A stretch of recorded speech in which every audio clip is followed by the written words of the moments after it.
अस्सलाम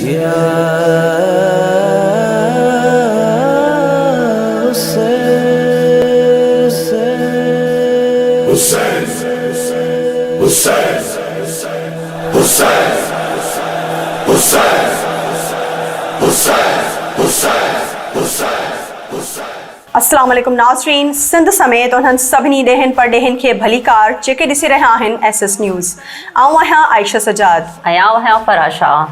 नाज़रीन, करबला जे शहीदनि खे भेटा पेश करण लाइ सिंध जे मुख़्तलिफ़ इलाइक़नि में यौम आशूरा जे हवाले सां मातमी जुलूस बरामद कया पिया वञनि, जंहिं दौरान सिक्योरिटी जा इंतज़ाम इंतहाई सख़्त कया विया आहिनि। उन हवाले सां मुहर्रम अल हराम जे जुलूसनि में अमन व अमान ऐं सिक्योरिटी सूरत हाल बाबति असां तफ़सीली ॻाल्हि ॿोल कंदासीं SS न्यूज़ जे रिपोर्टर्स सां। हिन वक़्तु असां सां वीडियो लिंक ते मौजूदु आहिनि कराची मां नबी बख्श ख़ासकेली, नवाबशाह मां तालिब हुसैन रिंद, खैरपुर मां मोहसिन भट्टी ऐं बदीन मां इमरान अब्बास। सभ खां पहिरियां हलूं था कराची, जिथे जलसनि जुलूसनि जे सिक्योरिटीअ बाबति अपडेट करे रहियो आहे नबी बख्श ख़ासकेली। जी नबी बख्श, अपडेट कयो। अॼु बिल्कुलु जेको आहे हज़रत इमाम हुसैन अलैहिस्सलाम ऐं संदसि जानिसारनि जी करबला में ॾिनल अज़ीम क़ुर्बानी, लाज़वाल क़ुर्बानी ऐं शोधा करबला जी यादि में जेको आहे हर साल जीअं हिन साल बि जेको आहे कराची में मरकज़ी जेको जुलूस आहे उहो निश्तर पार खां बरामद कयो वियो आहे, जॾहिं त कराची जे 7 ज़िलनि मां जेको आहे नंढा वॾा जेके मरकज़ी जेके काफ़िला जेके आहिनि उहे जेको आहिनि हिन मरकज़ी जुलूस में शामिल थियण जे लाइ ज़ुलजना अलम पाक दुल्दननि सां गॾु जेको आहे शामिल थी रहिया आहिनि। जॾहिं त सिक्योरिटी जे अगरि ॻाल्हि कजे त सिक्योरिटी जा जेके इंतहाई सख़्त जेके निज़ाम कया विया आहिनि ऐं हिन मरकज़ी जुलूस में जेके आहिनि मेन थ्रू जेके गेट जेके लॻाया विया आहिनि उन्हनि ते सिक्योरिटी जेको आहे इंतहाई सख़्त कई वई आहे ऐं ईंदड़ वेंदड़ जेके मोमिनीन जेके आहिनि उन्हनि जी सख़्ती सां जेको आहे चेकिंग कई पई वञे। जॾहिं त एम जना जा जेके मेन रोड जेके आहिनि उन्हनि खे बि जेको आहे कंटेनर लॻाए करे ऐं बंदि रखियो वियो आहे। जेके मेन दुकान जेके आहिनि उन्हनि खे बि बंदि रखियो वियो आहे। जॾहिं त वॾियूं जेके इमारतूं जेके आहिनि उन्हनि में जेको आहे सास इदारनि जा एहलकार तोड़े पुलिस जा जेके एहलकार आहिनि उते जेके पिणु मुक़ररु कया विया आहिनि। जॾहिं त मां तव्हांखे इहो ॿुधाईंदो हलां त अॼु कराची में जेको आहे शदीद गर्मी ऐं हब्स जे करे अॼु जेके मोमिनीन जे लाइ थधे पाणी जेके सबिलूं जेके आहिनि उहे लॻाई विया आहिनि। हिते फुहारा जेके आहिनि उहे हिन मोमिनीन जे मथां कया पिया वञनि। जॾहिं त हिन मरकज़ी जेके जुलूस जेको आहे उन में जेके शामिल जेके मोमिनीन आहिनि उहे जेके सीना ज़नी कनि पिया ऐं आज़ादारी जेके कनि पिया ऐं छुरियुनि जो मातम जेको आहे पिणु जेको आहे वक़फ़े वक़्त सां हलंदड़ आहे। जॾहिं त अॼु हीउ जेको मरकज़ी जेको जुलूस आहे उहो ज़ोरीन जी नमाज़ जेका आहे उहा एम जना रोड ते अदा करण खां पोइ ऐं पंहिंजे रिवायती रस्तनि खां थींदो हुसैनिया इमाम बारगाह खारादर में जेको इख़्तिताम पज़ीर थींदो, जिते शाम जो जेको आहे शाम ग़रीबा जेका पढ़ाई वेंदी। नाज़रीन, कराची जी सूरत हाल मालूम करण खां पोइ हाणे हलूं था नवाबशाह, जिते मातमी जुलूसनि जी सिक्योरिटी बाबति अपडेट करे रहियो आहे तालिब हुसैन रिंद। जी तालिब हुसैन, छा तफ़सील आहिनि? जी, मां हिन वक़्तु मौजूदु आहियां इमाम बारगाह मुर्तज़ इमाम बारगाह वटि, जिते इमाम हुसैन जी यादि में उनखे भेटा पेश करण लाइ मरकज़ी जेको जुलूस आहे इमाम बारगाह मां निकिरी चुको आहे, जेको पंहिंजे रवायती रस्तनि अल्लाह वारा चौक, मोनी बाज़ार ऐं गोल चक्रे खां थींदो जेको आहे नवाबशाह सैद हाउस पहुचंदो, जिते ॿेपर ज़ोहर जी नमाज़ अदा कई वेंदी। उनखां पोइ मजलिस अदा कई वेंदी, उनखां पोइ ज़ंजीर ज़नी कंदी। ऐं मां तव्हांखे ॿुधाईंदो हलां त जेको सिक्योरिटी जे हवाले सां 3000 पुलिस एहलकार ऐं 150 जेको आहिनि रेंजर्स जा जवान जेके आहिनि अलर्ट बीठल आहिनि, कंहिं बि अहिड़ो तव्हां कंहिंखे मुंहुं ॾियण लाइ तयारु बीठल आहिनि। ऐं तव्हांखे ॿुधाईंदो हलां त जेको सिज जेको आहे नेज़े त सख़्तु गर्मी आहे, लेकिन उनजे बावजूदि मोमिनीन या हुसैन जी सदा हणी रहिया आहिनि ऐं जेको आहे जुलूस पंहिंजी रस्तनि तां गुज़री रहियो आहे। ऐं गर्मी खे घटि करण लाइ रस्तनि ते चपे चपे ते जेको थधे पाणी जूं सबिलूं शरबत जा जेके स्टॉल लॻा विया आहिनि। ऐं मां तव्हांखे ॿुधाईंदो आहियां जेके मोमिनीन जुलूस में आहिनि उन्हनि खे गर्मी घटि करण लाइ फुहारे वारो जेको पाणी आहे स्प्रे करे उन्हनि खे हणियो आहे। ऐं जेके सिक्योरिटी जा इंतज़ाम तमामु सख़्तु विया आहिनि। जुलूस में अंदरि दाख़िल थियण लाइ उन्हनि खे चेक करे जेके स्काड जा नौजवान आहिनि उन्हनि जा अलर्ट बीठल आहिनि ऐं जेके ईंदड़ वींदड़ माण्हू उनखे चेक करे अंदरि जुलूस में मोकिले रहिया आहिनि। ऐं जेको जुलूस आहे वरी वापसी शाम जो टाइम ते कंदो, असर जी नमाज़ वरी गोल चक्र में कंदो। उनखां बाद में वरी जेको जुलूस आहे मुर्तज़ इमाम बारगाह ते इख़्तिताम पज़ीर थींदो, जिते शाम ग़रीबा पढ़ी वेंदी। जी ऐं नाज़रीन, हाणे रुख़ करियूं था खैरपुर, जिथे मुहर्रम उल हराम जी सिक्योरिटी सूरत हाल बाबति असांखे तफ़सीलनि खां आगाह करे रहियो आहे मोहसिन भट्टी।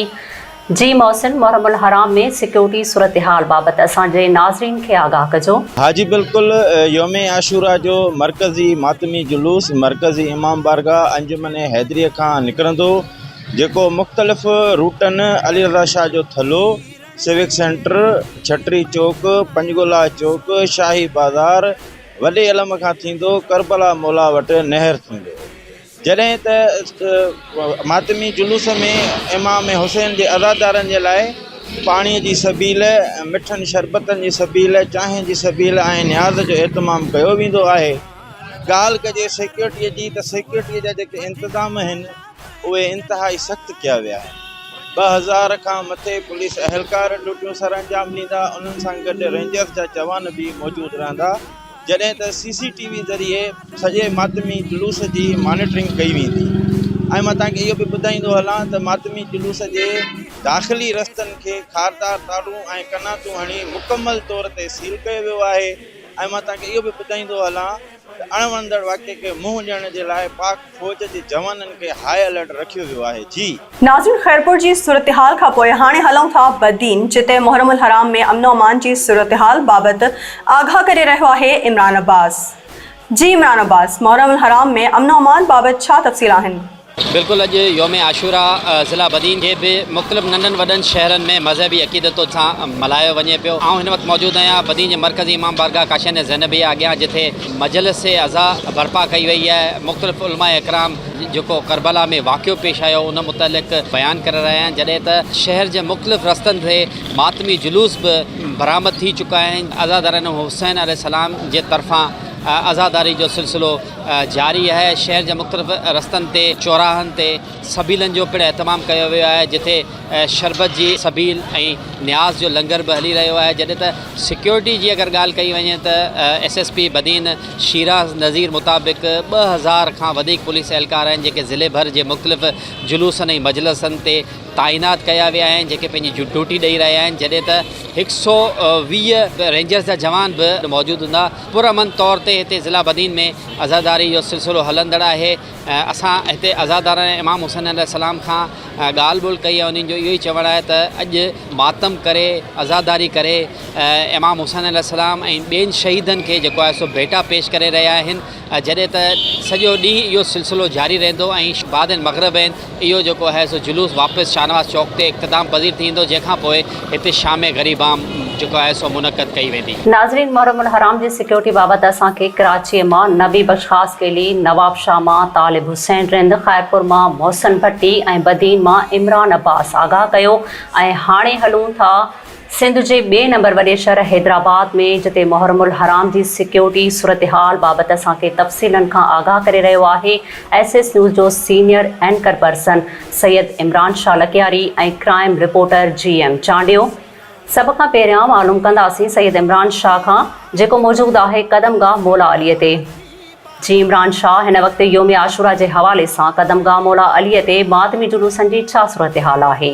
जी, मरकज़ी जुलूस जो न योम आशूरा जो कदमगाह मौला अली तां जो न वो बरामद थी चुको आहे। मुंहिंजे पोयां तव्हां ॾिसो त हीउ जुलूस जेको न हींअर निकिरी चुको आहे करबला जो न कदमगाह मौला अली तां, जेको पंहिंजे मुख़्तलिफ़ रास्तनि तां रस्ते तां थींदो करबला मौला दादन शाह वटि इख़्तिताम पज़ीर थींदो। हिते असां ॾिसूं पिया त हिन जुलूस जी जेके सिक्योरिटी जा इंतिज़ाम आहिनि इंतिहाई हाई अलर्ट कया विया आहिनि। हिते DIG हैदराबाद तारिक रज़ाक धारेजो, SSP हैदराबाद पाण जेके हिन जुलूस जी जो न चकास करे विया आहिनि। जॾहिं त सिक्योरिटी जे हवाले सां वधीक ॾिठो वञे त हितां जेका मेन जेके रोडनि दाख़िली जेके रास्ता आहिनि उन्हनि खे बिल्कुलु सील कयो वियो आहे, बिल्कुलु तारुनि सां बंदि कयो वियो आहे। हिकिड़ा मख़सूस जेके उहे रूट जेके अलॉट कया विया आहिनि, जितां जेके आज़ादार जेको आहे न उहे एंट्रेंस वठंदा ऐं चेकिंग जे हवाले सां तमामु जेको सख़्तु इंतिज़ामात कया वञनि। उनजे अलावा हिते मुख़्तलिफ़ जेके जुलूस जा जेके रस्ता आहिनि, जेके रूट्स आहिनि, उते मुख़्तलिफ़ समाजी तंज़ीमुनि पारां ऐं सियासी तंज़ीमुनि पारां कैंप बि लॻाए विया आहिनि, जंहिंमें फ़िलाई कैंपनि में आज़ादारनि खे कंहिं बि जेको अणवंदड़ वाक़े खे मुंहुं ॾियण लाइ या तिबी जो वो इमदाद ॾियण लाइ उते जो उनजो स्काउट मौजूदु आहे, मेडिसन मौजूदु आहे। इन तरह इन जे अलावा हैदराबाद जी इंतिज़ामिया जे हवाले सां अगरि ॻाल्हि ॿोल्हि कयूं त हिते DC हैदराबाद पाण जेको मौजूदु हुआ, उन्हनि बि जेको हिन रूट जी चकास कई पई। तंहिंजे अलावा मेडिकल कैंप वग़ैरह जेको उहे बि हिते लॻाया विया आहिनि, ताकी जेके आज़ादार आहिनि हिन जुलूस में जेको ज़ंजीर ज़नी इहो मातम बि थींदो त अगरि कंहिंखे बि अगरि का प्रॉब्लम थिए, को बि मसइलो थिए त उनखे फ़ौरन जेको उहो तिबी इमदाद ॾिनी वञे। आज़ादारनि जो अचण जो सिलसिलो जेको हिन जुलूस में जारी आहे, जेके न सिर्फ़ु हैदराबाद पर पूरे सिंध मां जेके आज़ादार जेको वो कदमगाह मौला अली जे हिन योम आशूरा जे मरकज़ी जुलूस में शरीक थींदा आहिनि। तंहिंजे अलावा हिते मुख़्तलिफ़ समाजी तंज़ीमुनि पारां शरबत ऐं पाणी जूं सबीलूं बि लॻायूं वयूं, छो त हिन ॾिहाड़े ते ॾिठो वञे योम आशूरा जो ॾिहाड़ो आहे, इन में गर्मी पद तमामु जेको हाई अलर्ट जेको आहे, तमामु गर्मी जेको वधी रही आहे। त उनजे मद्देनज़र उनखे ॾिसंदे जेको हिते मुख़्तलिफ़ पाणी जूं सभीलूं बि लॻायूं वयूं आहिनि जेके इंतिज़ामिया पारां बि लॻायूं वयूं आहिनि ऐं समाजी तंज़ीमुनि पारां बि लॻायूं वयूं आहिनि। सिक्योरिटी जे हवाले सां ऐं वरी उहा ॻाल्हि कंदसि त सिक्योरिटी जे हवाले सां जेको मरकज़ी जुलूस निकिरे पियो उनखे भरपूर तरीक़े सां जेको आहे उनखे जेको आहे कवर करे वियो आहे। इन अलावा जेके वॾियूं इमारतूं आहिनि उते जेके आहिनि सिक्योरिटी जे इंतिज़ामनि जे हवाले सां स्नाइपर जेके उहे विहारे विया आहिनि ताकी कंहिं बि अणवंदड़ वाक़े खे जेको आहे सुठी तरह सां मुंहुं ॾिजनि। हीउ जुलूस पंहिंजे रस्तनि तां थींदो जो आख़िरी जेको आहे उहो करबला दादन शाह वटि इख़्तिताम पज़ीर थींदो। जी नाज़रीन, हैदराबाद जे हवाले सां वधीक अपडेट वठंदासीं जीएम चांडियो खां। जी जीएम, हैदराबाद में योम आशूरा जे हवाले सां मातमी जुलूस जी सिक्योरिटी बाबति छा तफ़सील आहिनि? जी बिल्कुलु, इस्लाम जे अज़ीम परचम जी सरपुलंदी लाइ करबला जे ततल रेत ते लाजवाल कुर्बानियूं ॾींदड़ नवाज़ाए रसूल जिगर रसूल इमाम हुसैन ऐं करबला जे ॿियनि शहीदनि खे भेटा पेश करण लाइ हिन वक़्तु 10 मुहर्रम हराम ते जेको आहे 10 मुहर्रम हराम जेको आहे अक़ीदत एतिराम सां मल्हाए पियो वञे। हिन वक़्तु 10 मुहर्रम हराम ते जेको मरकज़ी मातमी जुलूस आहे उहो कदमगाह खां जेको आहे उहो रवां दवां निकिरी चुको आहे। हिन वक़्तु मरकज़ी मातमी जुलूस में वज़ीर आला सिंध इरीगेशन जो जेको मिनिस्टर आहे जाम खान शोरो, मेयर हैदराबाद काशिफ खान शोरो ऐं SSP हैदराबाद, DIG हैदराबाद ॿिया बि जेके आहिनि पहुची चुका आहिनि, जेके सिक्योरिटी जो जाइज़ो वठी रहिया आहिनि। सिक्योरिटी जॾहिं ॻाल्हि कयूं त सिक्योरिटी जा इंतिज़ाम इंतिहाई सख़्तु कया विया आहिनि। हिन वक़्तु 4600 खां मथे जेके पुलिस एहलकारी जवान आहिनि उहे हिते मुक़ररु कया आहिनि। जुलूस जो जेको रूट्स आहे उन सां वेझो जेके इमारतूं अचंदियूं उन्हनि इमारतुनि ते स्नाइप शूटर बि तैनात कया आहिनि जेके हर चुरपुर ते नज़र रखनि पिया। जुलूस जो जेको रूट आहे उन सां गॾु जेके लिंक रोड आहे, घिटियूं आहिनि, उन्हनि घिटियुनि खे कंडेदार तारूं लॻाए बंदि कयो आहे। जुलूस जेको आहे हिन वक़्तु पंहिंजी मंज़िल तरफ़ रवंदो आहे जेको करबला दादन शाह वटि इख़्तिताम पज़ीर थींदो। जुलूस जे रूट ते हिन वक़्तु थधे पाणी जूं सभीलूं बि लॻाई वियूं आहिनि ऐं या हुसैन जी जेके सदाऊं आहिनि हर तरफ़ गूंज रहियूं आहिनि। नाज़रीन, हैदराबाद जी सूरत हाल बाबति असांखे सईद इमरान शाह लकियारी ऐं GM चांडियो आगाह कयो ऐं हाणे हलूं था बुलड़ी शाह करीम जिते मातमी जुलूसनि बाबति आगाह करे रहियो आहे राजा करीम कल्होड़ो। जी राजा करीम, वधीक अपडेट कजो।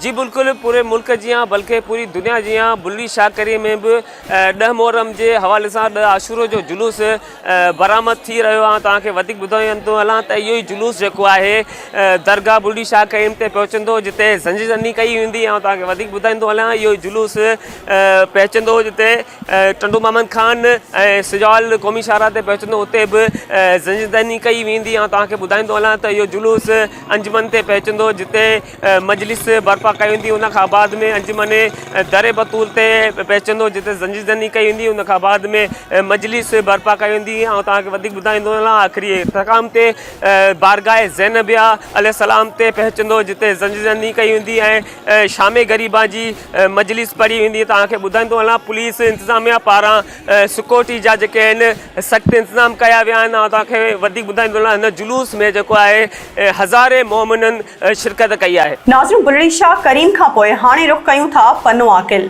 जिते तफ़सीलुनि खां आगाह करण लाइ मौजूदु आहे तुफ़ैल आफ्ताब।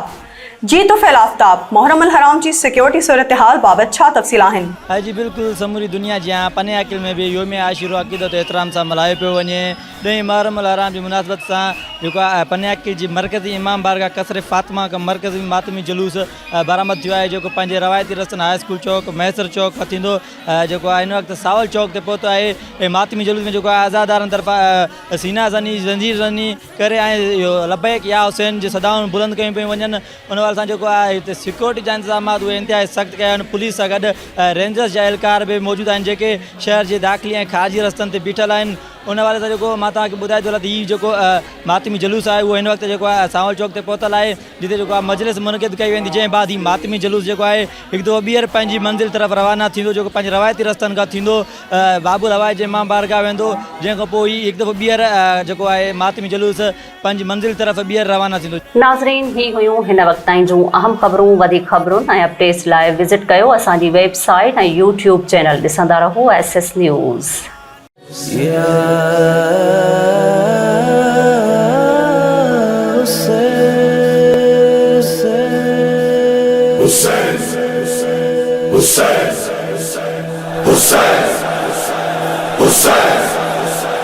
Hussein